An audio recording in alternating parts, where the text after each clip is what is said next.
అరే ఆడనరా మంచిగా ఆడనరా, ఎండ ఎక్కువ ఉంది. నన్ను చూసి భయపడి పారిపోతున్నారు వీళ్ళు.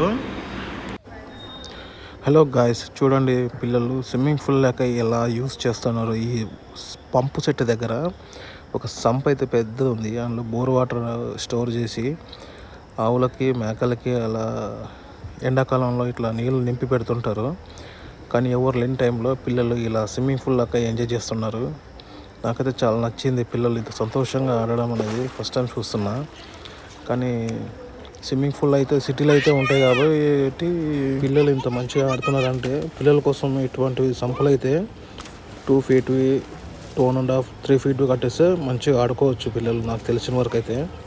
కానీ ఎందుకంటే విలేజ్లో కొన్ని బావిలు ఇట్లా నదులు ఉంటాయి కాబట్టి అట్లాంటి చోట్లకు పంపించారు అది పిల్లల్ని. సో ఇట్లాంటి చిన్న చిన్న సంపులు ఏదో 2 feet 2.5 3 feet ఇట్లా ఉంటేనే పిల్లలకి కోసమైనా ఖచ్చితంగా కట్టుకోవాలి. ఇంటి దగ్గరైనా కానీ ఇక్కడ ఎక్కడైనా ఉన్న చోట దగ్గర ఇట్లా ఆడుకుంటా కూడా పర్లేదు, కానీ పిల్లలు సేఫ్టీగా ఉంటారు. ఒకటి ఎక్కువ లోతు ఉండదు.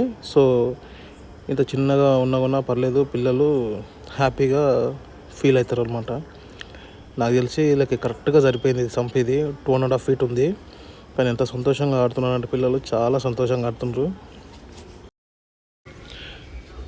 సాయంత్రం ఇంటికి వెళ్ళేసరికి మంచిగా క్లైమేట్ అయితే చేంజ్ అయింది. వర్షం అయితే ఫుల్గా కొట్టింది, రోడ్ల మీద మొత్తం వరద మొత్తం ఎండాకాలం పోయింది. స్విమ్మింగ్ పూల్ అన్నీ మూత పడతాయి. ఇక మామూలుగా చల్లగా ఉండే వర్షంలో క్లైమేట్ చేంజ్, వర్షాలు గట్టి కొడుతున్నాయి. ఇక